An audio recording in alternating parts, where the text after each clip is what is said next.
Placing course content into Studywiz requires you to create a structure in which to hold it.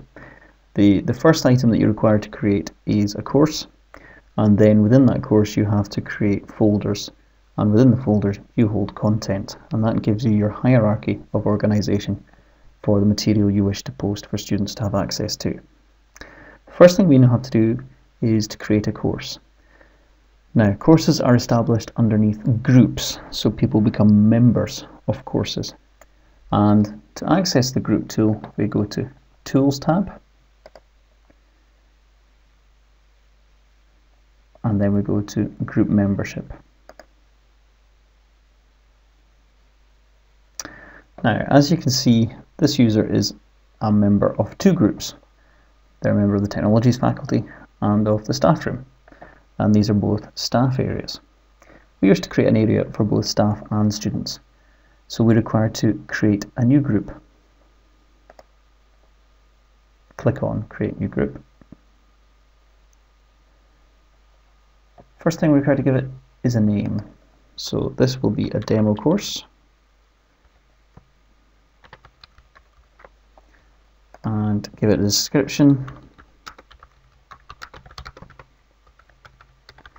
so that anybody looking for your course can understand what it's about.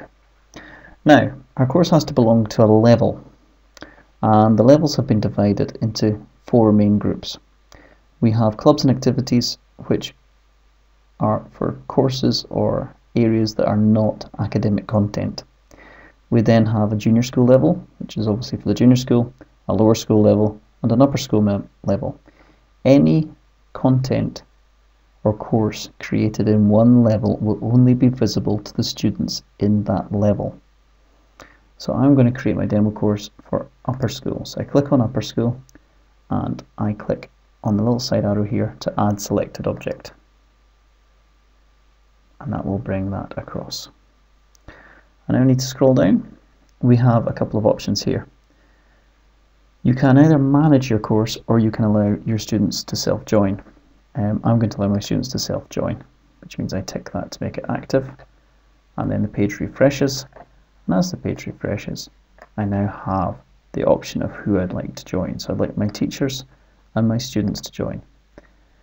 I can also tick this box here, which means no student or teacher can join my course unless they have been approved by me. Now, unless you have a serious reason to do so, I would not actually tick this box, because it then provides an overhead for you to manage and it restricts access to learning materials that your students may need. So I would leave that unticked. Once I'm happy with this so far, I click Apply. Okay, and that saves my course. The framework of the course is now being created, and you can see I'm in here, James Demo.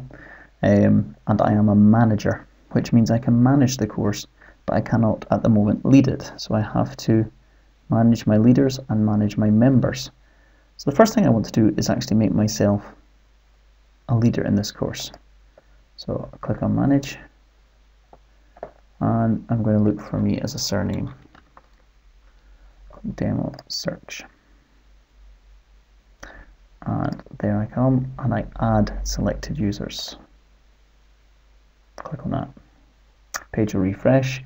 You can now see my name's over here as a member. I'm happy with that, and you can see here yellow box says that my user has been added.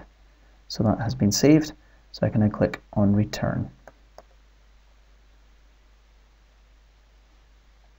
If I now scroll down through my box, you can now see that my user, James Demo, is now a leader and a manager of this course. I have one manager, one leader. Okay, and I have one member by default, because if I now manage it as a leader, I am therefore a member. As I've said, I've set this so that students can self-join, so further students can join this class as and when they subscribe.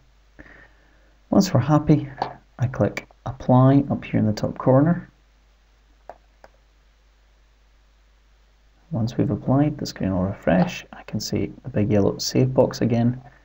I'm happy with that, so I can now go to Home. Now, having created a course for myself, I need to log out and then log back in so that the course holder is now available to me.